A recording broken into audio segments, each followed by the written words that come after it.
I want to welcome all of you to the second episode of our podcast series named Scopecast. As an initiative of the Supply Chain and Operations Club, our topic for the day is supply chain revolution, navigating risks, sustainability, and success in modern business. I want to welcome our guest for this episode, Mr. Zeeshan. Mohammed Zeeshan is a supply chain manager with a diverse background in numerous aspects of the industry. He has extensive experience in planning, including MRP, production scheduling, and inventory control. His expertise includes direct and indirect procurement, commodities, buyouts, expenditure management, negotiations, and contract management.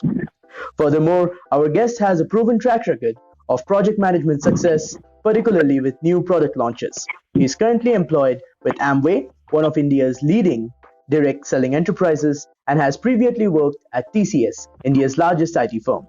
His academic credentials include an MBA from the Indian Institute of Foreign Trade. His primary competencies include strategic sourcing, project, supply chain, and vendor management. I would like to welcome you, sir. Thank you for having me. It's an honor, sir. And we would be like to start with some questions which we have devised for our series. Sure.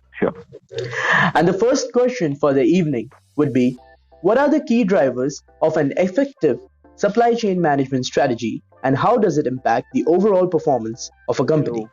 So in most of the industries these days, margins are tight, right? And competition is fierce. So driving inefficiencies out of the supply chain, it is essential for improving the bottom line. Also for providing that experiential delight to your customers. And I feel that the primary determinants that drive effective supply chain management strategy, it includes responsiveness to these ever-evolving customer needs, agility, and greater transparency of data, and seamless integration across different cost functions, across different stakeholders in that entire value chain and innovation. With robust SCM systems in place, supply chain managers, they get access to real-time accurate data. Then there are various dashboards which map business metrics, which help to make informed decisions regarding evolving needs of the customers. Then regular meetings with different stakeholders for seamless collaboration helps in expediting the decision making. Technology obviously remains a strategic imperative. For example, in the procure to pay cycles, leveraging automation to completely automate the process of converting purchase acquisition into purchase orders helps to improve efficiencies. So companies that have a streamlined supply chain management, they can benefit majorly from it with optimized supply chain costs, increased revenues. If this if pandemic has taught us something, it's that supply chain is no longer a back-end function. It is as critical to the success of the organization as any other front-end function. Absolutely, sir. It is not a back-end function anymore. Also, thank you for highlighting the importance of technology in supply chain management. Now we will be moving forward to another topic. And our second question for today would be, what is the significance of supplier relation management in procurement? Okay. So for me, the overarching purpose of supplier relationship management is to develop a mutually beneficial relationship between the organization and the suppliers, especially those deemed most strategic. So if an organization develops a disciplined SRM approach, not only will it be able to optimize its supply chain, but also it helps in gaining a competitive edge in the marketplace. It helps to foster increased collaboration with the vendors, which helps in facilitating innovation and agility. So there are a lot of SKUs or the products that can be co-created with the suppliers, banking on their innovation and on their R&D prowess. A robust supplier relationship also comes to our rescue, like during the recent COVID pandemic or some geopolitical happenings like the Russia-Ukraine war. So it helps us to navigate these global challenges, provided we have a solid supplier relationship. Strategic relationships with our vendors is of critical importance. And to summarize, I believe supplier relationship management has moved from an arm's length to an arm's around approach, which kind of benefits the entire ecosystem. Yes, sir. Now we would be moving to one of the most frequently asked questions, and it is, given the current business dynamics, What are the different types of supply chain risks and how can they be mitigated? Okay. So supply chain across the world, it continues to endure significant disruptions in global sourcing, manufacturing, and logistic processes. And these risks emanate from multiple factors. It includes geopolitical scenario like the Russia-Ukraine war, or fast evolving regulatory landscape, volatility, inflation, etc. So, due, furthermore, due to this pandemic, supply chains have also faced significant disruptions in the upstream, while hoarding and panic buying caused equally significant disruptions to the downstream. If we remember during the lockdown, all of us kind of hoarded on all the groceries and all the food items when we got to know that they had the upcoming lockdown, right?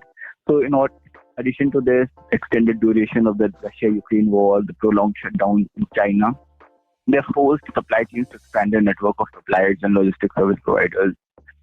We are all talking about this China plus one uh, policy, right, which most of the organizations are trying to follow. So supply chain nowadays requires a close tab on all such developments with a demand for faster responses in the face of such disruptions. Also, like with the increased input costs directly impacting profitability, supply chains are also leading, like supply chain is leading large scale productivity and cost optimization to absorb most of the burden as well as support the cash flow of the organization. As I had initially said, that most of the organizations margins is tight in competition here. So again, supply chain has a pivotal role to play in this. And then comes resiliency and responsiveness, and it forms the core of any risk mitigation action.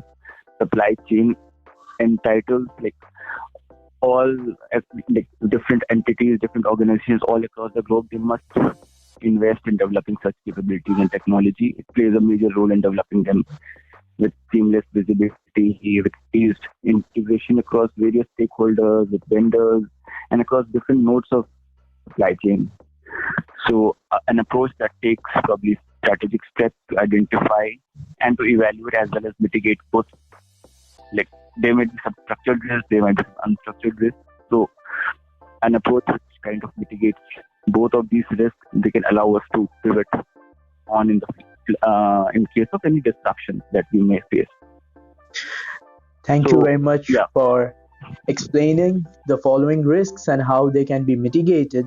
And now we would like to understand that as we know that supply chain has become one of the most interesting topics to talk on, what are the best sustainability practices that can be integrated into supply chain operations? And it would be very nice if you would also share a few examples of the same. Okay. So, like supply chain sustainability is a new buzzword. So, it's like wherever there's a supply chain conference, there's a supply chain lecture, you'll always find some part of the discussion focused on sustainability. And I believe it's rightly so because it's all about embedding the environmental, social, or corporate governance consideration into our day-to-day process and into the day-to-day supply chain processes. So adopting sustainability practices in the supply chain is very crucial to ensure a sustainable future for our future upcoming generations, planet. And some of the ways in which sustainable practices can be implemented and have been implemented include like selecting the sustainable partners, all your vendors. They should go through a robust supplier selection process, and then there's a quality term which we often use, which is right first time. So it's not merely a transactional number, but it's a way of working with the vendors that ensures consistent quality each and every time. Also, optimizing transportation, like organizations which can help reduce carbon emissions through efficient route planning, through consumption of non-fossil fuels, and will always help in reducing the carbon footprint. Then reducing our consumption of packaging, especially of packaging. Like if we make continual improvements in our packaging with the intent to reduce the impact, this might include eco-friendly paper wraps instead of plastic.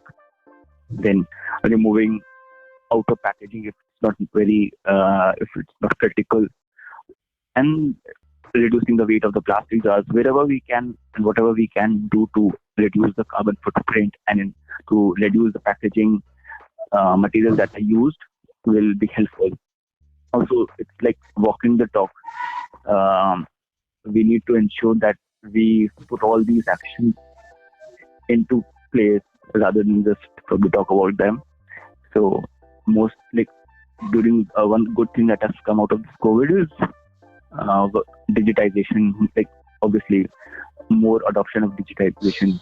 So, usage of less paper by leveraging digital tools and automated workflows for business processes and business, like all our transactions. Um, I believe digitization is the way to go forward. So personally, for me, if you talk, supply chain doesn't end when product hits the market. Neither does supply chain sustainability, and it has to be like building and executing the three R's that we have studied in our environmental education earlier: reuse, recycle, retire. So all these strategies have to be used daily, and that is very imperative. Absolutely, sir. Thank you for shedding light on these important topics. And now, final question for the evening would be, what are some of the newer trends in measuring the KPIs in supply chain management to address evolving challenges and opportunities in business? Okay, so like everything else, like as in now rightly say, data is the new oil, right? So data drives the supply chain as like all other functions, all other departments, and I'm of the view that measuring the important attributes and benchmarking them is the only way we can improve on them. So traditionally, supply chain has always focused on measuring performance in the three primary pillars. One is your customer service, one is your quality, which is obviously determined by number of complaints, etc., and cost, that is critical for all the organizations, inventory, logistic costs, savings against budget, etc. So while these KPIs are able to measure the efficiencies of the supply chain, these KPIs do not reflect much of effectiveness in the face of disruptions. So, for example, supply chains have become vulnerable to constant disruptions, right? Owing to global phenomena. Therefore, there is an earnest need to develop KPIs that enable organizations to measure, monitor, and build on focus areas like resiliency, agility, sustainability, like we talked previously. And a balanced metrics approach is to ensure that these KPIs are not considered in isolation, they're not considered in silos, and they're not working against each other as well. So, for example, a key KPI, planning KPI is product availability and inventory. So, these necessarily don't work in unison, right?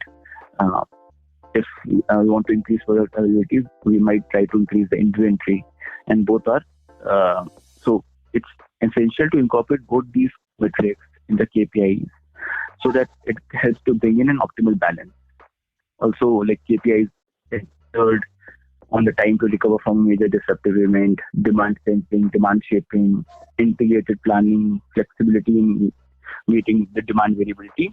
It will help to build on aspects of resiliency and agility of the supply chain. So monitoring KPIs, I believe, is not merely a stage in supply chain life cycle.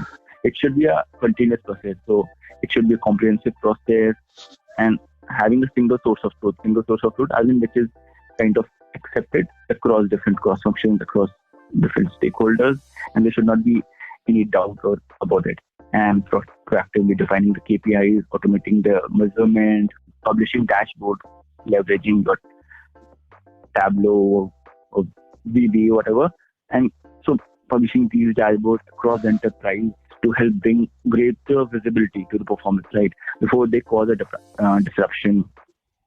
Also, the process should be closed loop so that corrective actions can be taken to stay on course.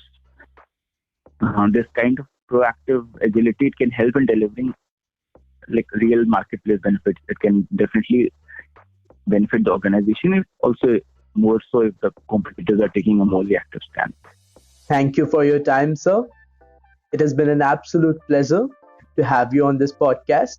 You have answered all the questions that we have received from our viewers, and we would actually be very happy to have you again on here and help you explain to us a few more questions which are being asked by all the fellow students regarding some other topic. That would be it for today, everyone. Thank you for joining us in the second episode of Scopecast, and we shall be seeing you again soon. Bye bye.